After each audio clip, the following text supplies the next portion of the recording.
A police officer kicks a pregnant woman but falls to his knees when he discovers who her husband is. As Sarah drove home from her doctor's appointment, the rhythmic hum of the tires against the asphalt almost lulled her into a sense of calm. But that serenity shattered when red and blue lights erupted in her rearview mirror. Her stomach clenched as the piercing wail of a siren filled the air. She wasn't speeding. Her taillights were working perfectly fine. So why was she being pulled over? Taking a deep breath, Sarah guided her car to the side of the road, her hands trembling slightly on the steering wheel. Being a black woman, she couldn't ignore the weight of the stories she'd heard, the ones that started just like this, but ended in heartbreak. As the officer approached her car, Sarah could already feel the judgment in his stride. His name badge read Carter, and his cold, unrelenting stare cut through the window like a blade. His hand hovered too comfortably near the holster of his weapon, a subtle yet menacing gesture that screamed authority unchecked. License and registration, he barked, skipping any semblance of politeness. His voice was sharp, each word laced with suspicion. Sarah fumbled to retrieve her documents, the baby inside her kicking as if sensing her rising fear. She handed them over without a word, her lips pressed tightly together in an effort to remain composed. "What are you doing out here?" Carter asked, his tone accusatory, as if her mere presence on the road was a crime. "I'm just coming back from my doctor," Sarah replied, her voice soft but steady. She tried to keep her breathing even, but the thundering of her heartbeat betrayed her.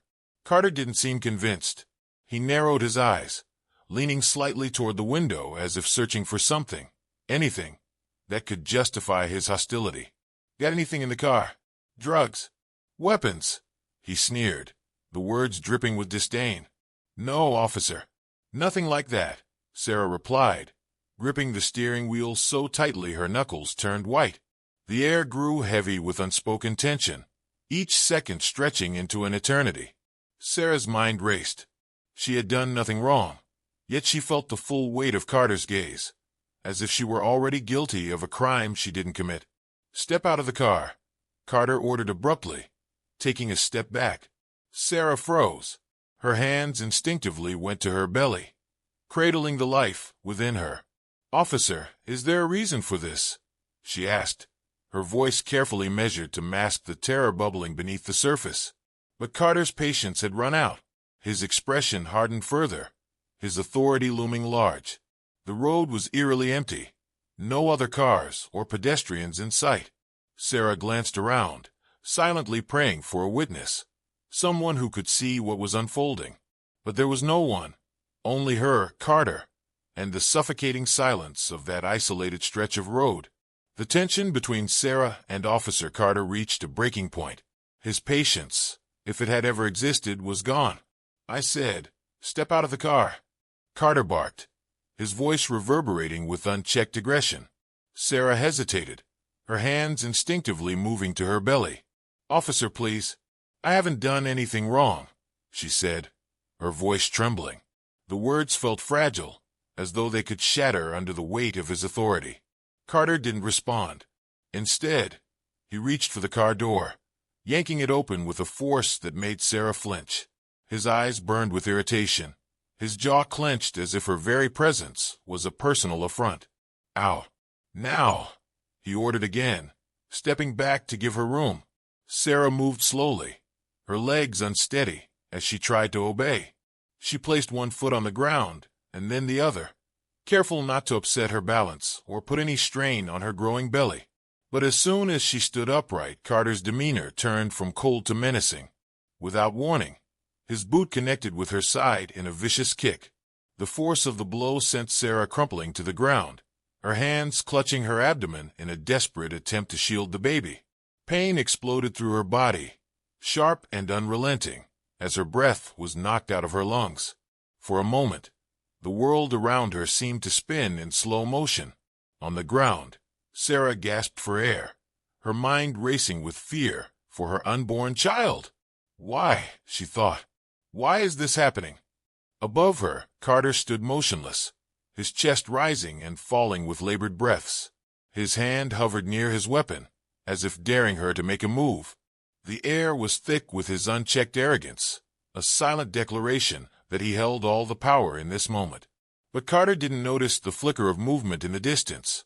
Across the street, hidden in the shadows, a passerby had pulled out their phone and hit record. The screen glowed faintly as it captured every brutal second, the kick, Sarah's fall, and the cold indifference etched on Carter's face. Unaware of the recording, Carter loomed over Sarah, his lips curling into a sneer. "Stay down," he muttered, his voice devoid of remorse. The pain in Sarah's side was overwhelming, but it was nothing compared to the fear gripping her heart. She pressed her hands against her belly, silently praying that her baby was unharmed. She wanted to scream, to fight back, but all she could manage was a weak whisper. "Please stop."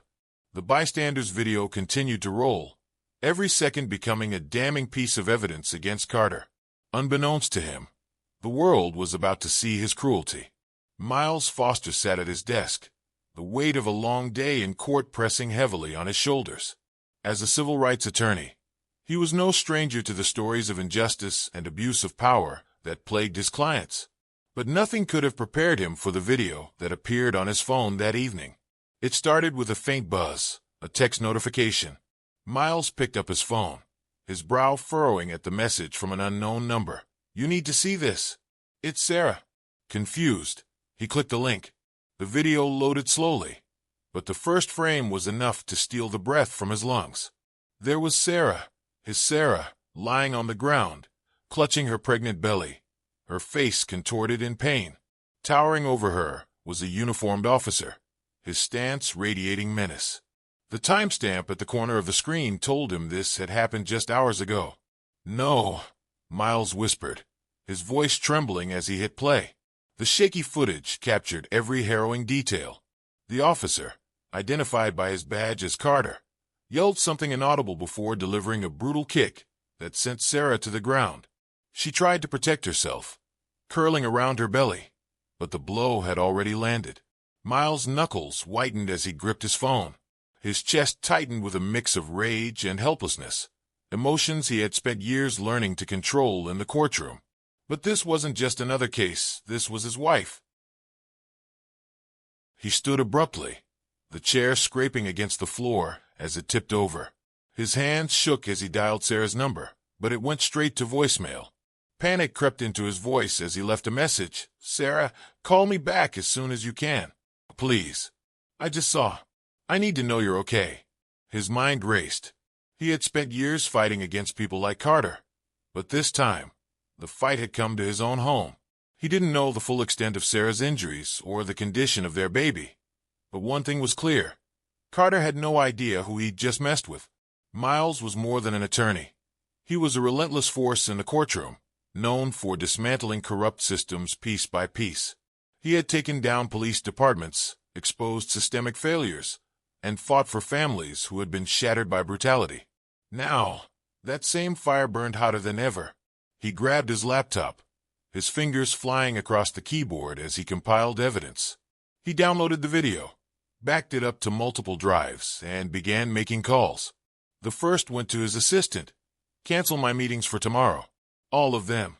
The second was to a trusted journalist. "This is Miles Foster. I have a story that you're going to want to see." The wheels were already turning. The machine of justice he had spent years building now aimed directly at Carter and the department that allowed him to operate with impunity. Miles wouldn't rest, not until Sarah, their baby, and every family like theirs received the justice they deserved. This wasn't just personal. This was a war Miles had been fighting his entire career. And now, the stakes had never been higher. The video hit social media like a lightning strike. Within hours, the footage of Officer Carter's brutal assault on Sarah Foster was everywhere, shared, reposted, and dissected by millions. The internet had a way of amplifying injustices, and this time, the world was paying attention. The video was raw and unfiltered, shaky yet damning. It showed Sarah, visibly pregnant, lying on the ground, clutching her stomach in agony as Carter loomed over her. His expression, cold and indifferent, sent chills down the spines of those who watched. The caption read, "A pregnant woman kicked by a cop. How far will this abuse of power go? Comments flooded in by the thousands. This is disgusting. How can this still be happening? Protect and serve? More like bully and harm. Justice for Sarah Foster. She and her baby deserve better. The outrage spread like wildfire.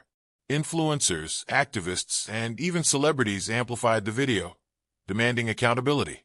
The hashtags #JusticeForSarah and #EndPoliceBrutality began trending worldwide, turning Sarah's story into a rallying cry for justice. By the next morning, the streets outside the local police precinct were unrecognizable. What had once been a quiet block was now filled with protesters holding signs that read, "Not one more," and "Pregnancy isn't a threat." The air was thick with chants. No justice, no peace. Protect black women. Fire Carter now. People of all backgrounds stood shoulder to shoulder, united in their fury. Sarah's story had struck a nerve, reigniting conversations about systemic racism and unchecked power within law enforcement. Reporters swarmed the scene, their cameras capturing every chant, every tear, every demand for change. Miles Foster, standing at the edge of the crowd, watched as the movement swelled. His wife's pain had become a spark that lit the fire of a much larger fight. In the precinct, the tension was palpable. Officers glanced nervously at the growing crowd outside.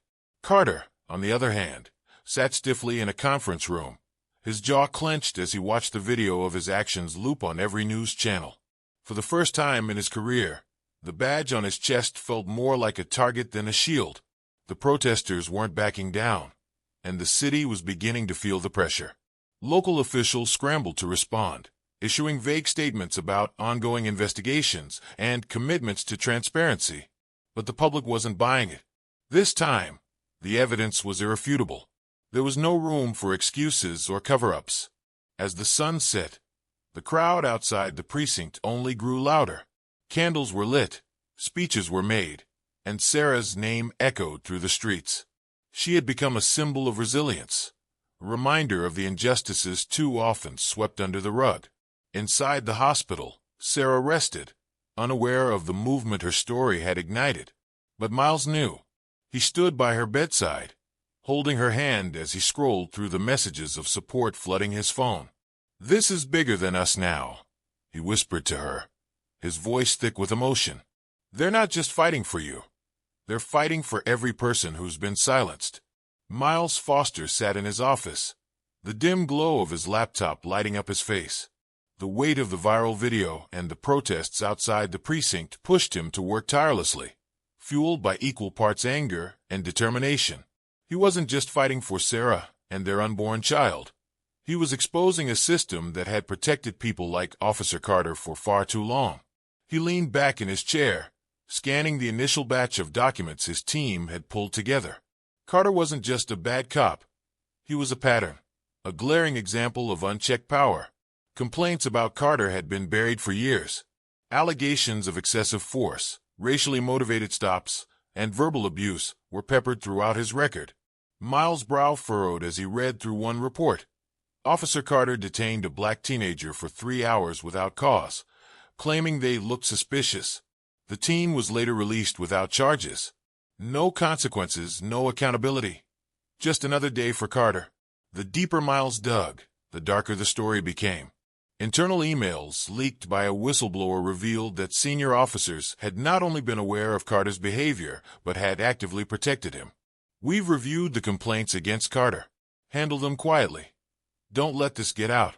Another email, even more damning. "Carter gets results. We can't afford to lose him over minor incidents." Miles' jaw tightened. Minor incidents? Kicking a pregnant woman, assaulting a teenager. This was far from minor. This was systemic rot, and Miles intended to shine a light on every inch of it. He called his assistant, his voice steady but laced with urgency. "I need those emails backed up and sent to every journalist on our list. No redactions. The public deserves to see this."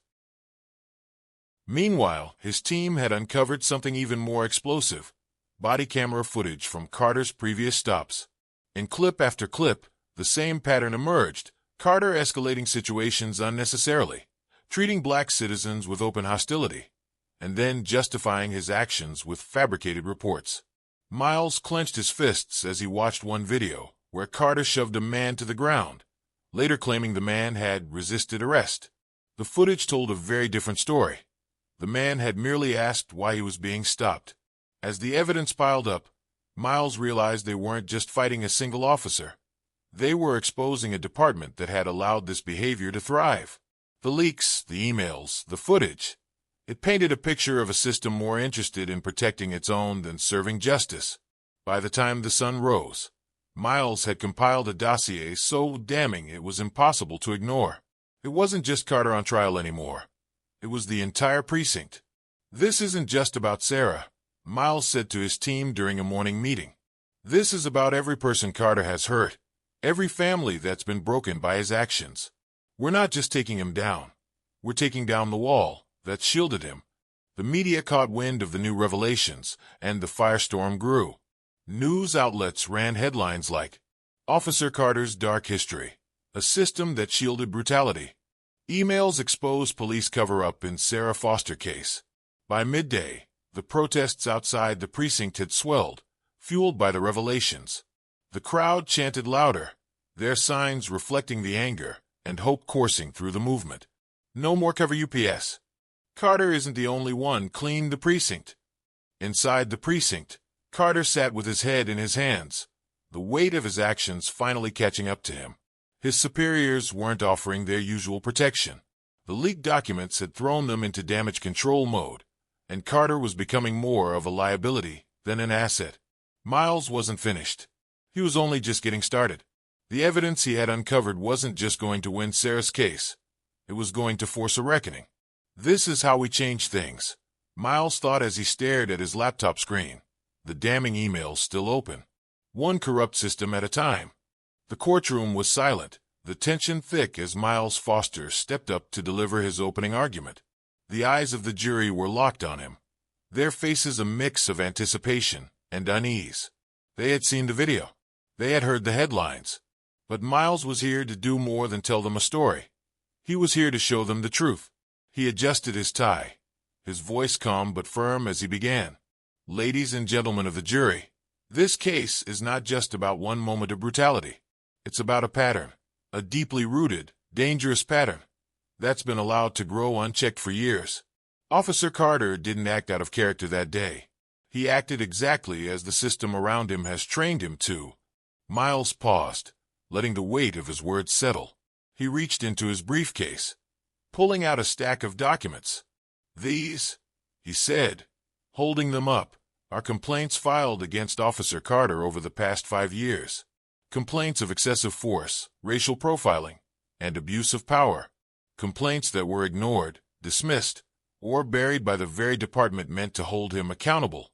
The jury shifted uncomfortably in their seats as Miles handed copies of the documents to the clerk for distribution. "You'll see a pattern," he continued, pacing slowly. "A pattern of targeting black and brown individuals. A pattern of escalating situations unnecessarily.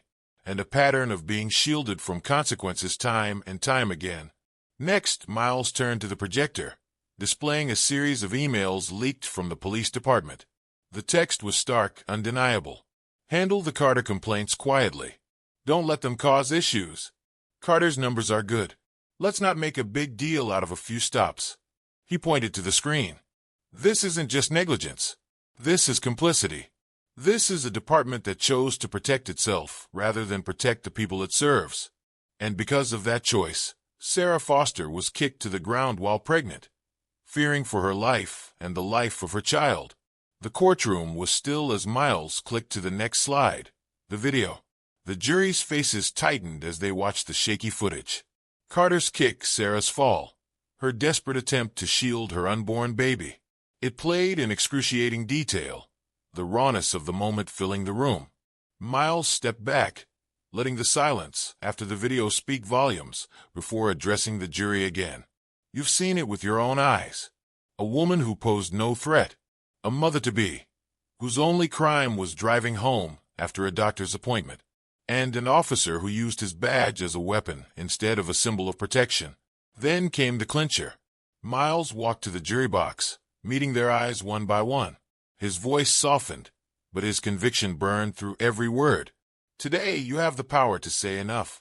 Enough to the excuses, enough to the cover-ups, and enough to the abuse of power. This isn't just about Sarah. It's about ensuring that no one else has to go through what she did. The jury exchanged glances, visibly moved. Even the spectators in the gallery, who had been whispering moments before, now sat frozen, hanging on to every word. As Miles returned to his table, he could feel the momentum shifting. Carter's defense attorney stumbled through a weak cross-examination, trying to undermine the credibility of the leaked documents, but the damage was already done. The jury had seen too much, heard too much. By the time the court adjourned for the day, it was clear who had the upper hand. Miles leaned toward Sarah, who sat quietly beside him. He took her hand and whispered, "We're one step closer." They're listening now. Outside, the media swarmed the courthouse steps, shouting questions at Miles as he emerged. He stopped, turned to face the cameras, and spoke with the same fire he'd shown in the courtroom. "This isn't just a case, it's a turning point. We're here to hold people accountable, no matter how powerful they think they are." As his words aired across the country, the court of public opinion weighed in.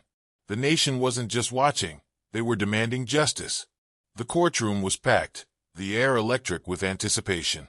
Every seat was filled, and people lined the back walls, standing shoulder to shoulder. Outside, the courthouse steps were overflowing with the crowd chanting for justice, holding signs that read "Guilty" and "Justice for Sarah." Sarah Foster sat in the front row, her hands clasped tightly in her lap.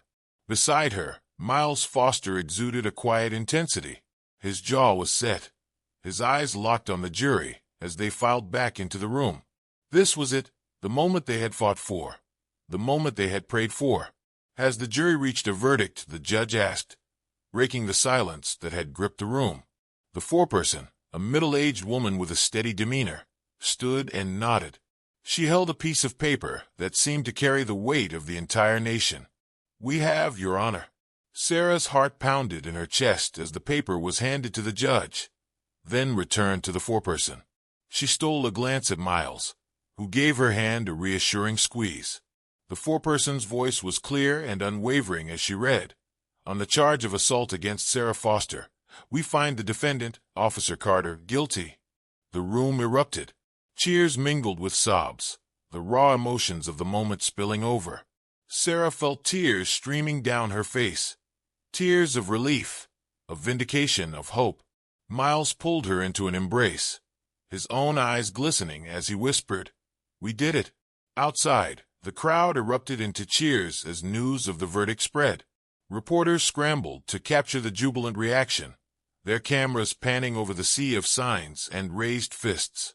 People hugged, cried, and chanted louder than ever before. "Justice for Sarah. No more silence." The judge banged her gavel, calling for order in the courtroom. The defense attorney slumped in his seat, defeated, while Carter sat motionless, his face pale. For the first time, the badge he once wore with pride felt like a weight around his neck, dragging him into the depths of accountability. As the gallery settled, the judge addressed Carter directly. "Officer Carter, your actions were not only a betrayal of the badge you wore, but a direct attack on the trust the public places in law enforcement.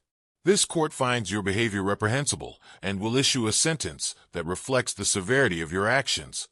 The murmurs in the room quieted as the judge continued, but Sarah didn't hear the rest. Her mind was racing with gratitude, with relief, with the knowledge that her fight, their fight, had finally yielded justice. As they exited the courtroom, the crowd outside greeted Sarah and Miles with a roar of approval. Reporters pushed microphones toward them, clamoring for a statement.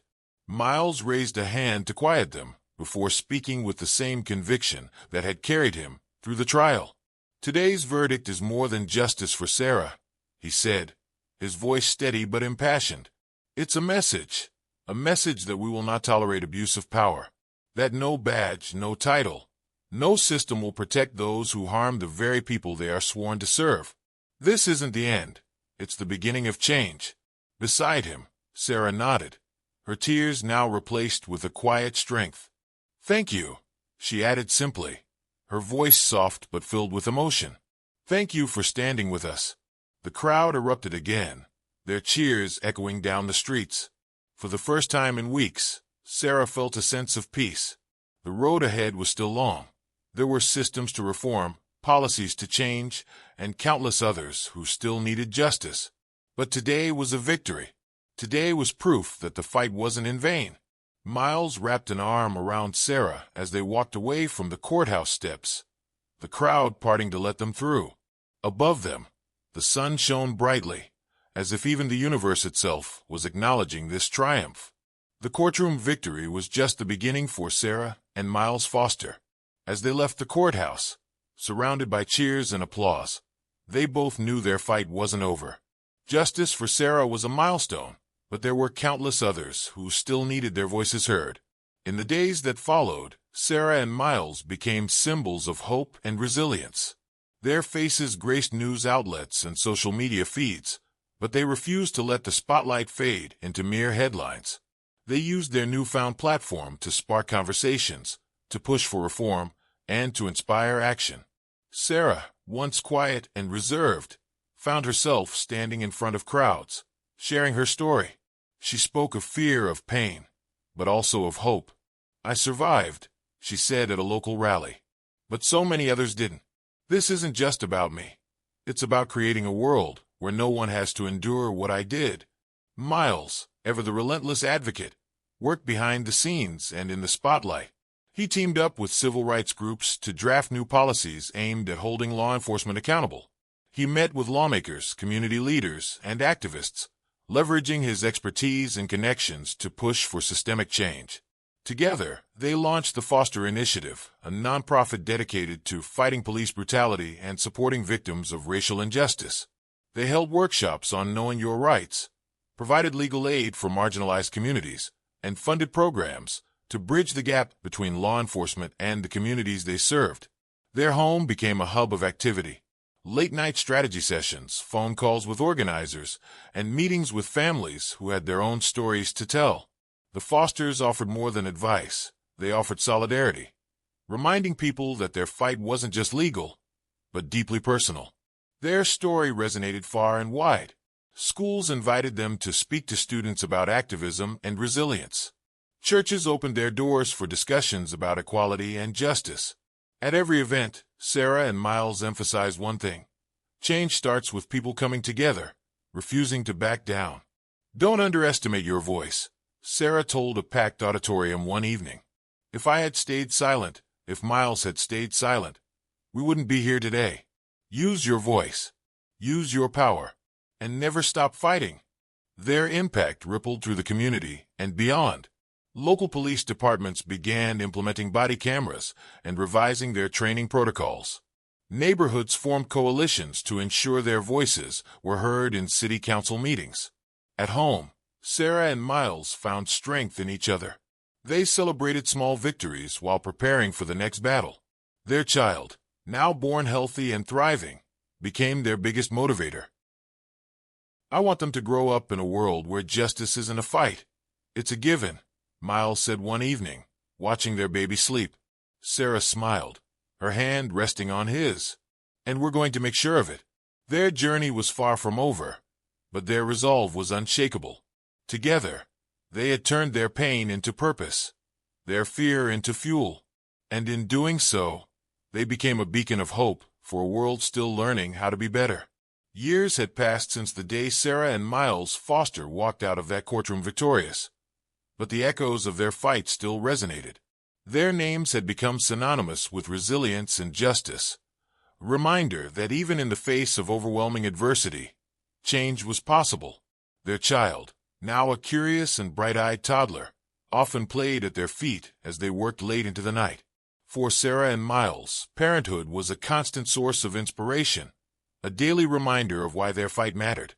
One evening, as they sat together in their modest living room, surrounded by stacks of papers and half-drunk cups of coffee, Sarah looked at their child, who was sprawled on the floor with crayons and a coloring book. A lump formed in her throat as she thought about the world they were working so hard to build. "Miles," she said softly, her voice tinged with both exhaustion and determination, What we do now, it's not just for us, is it? It's for them. For every child who deserves a better world than the one we grew up in. Miles nodded, his gaze following hers.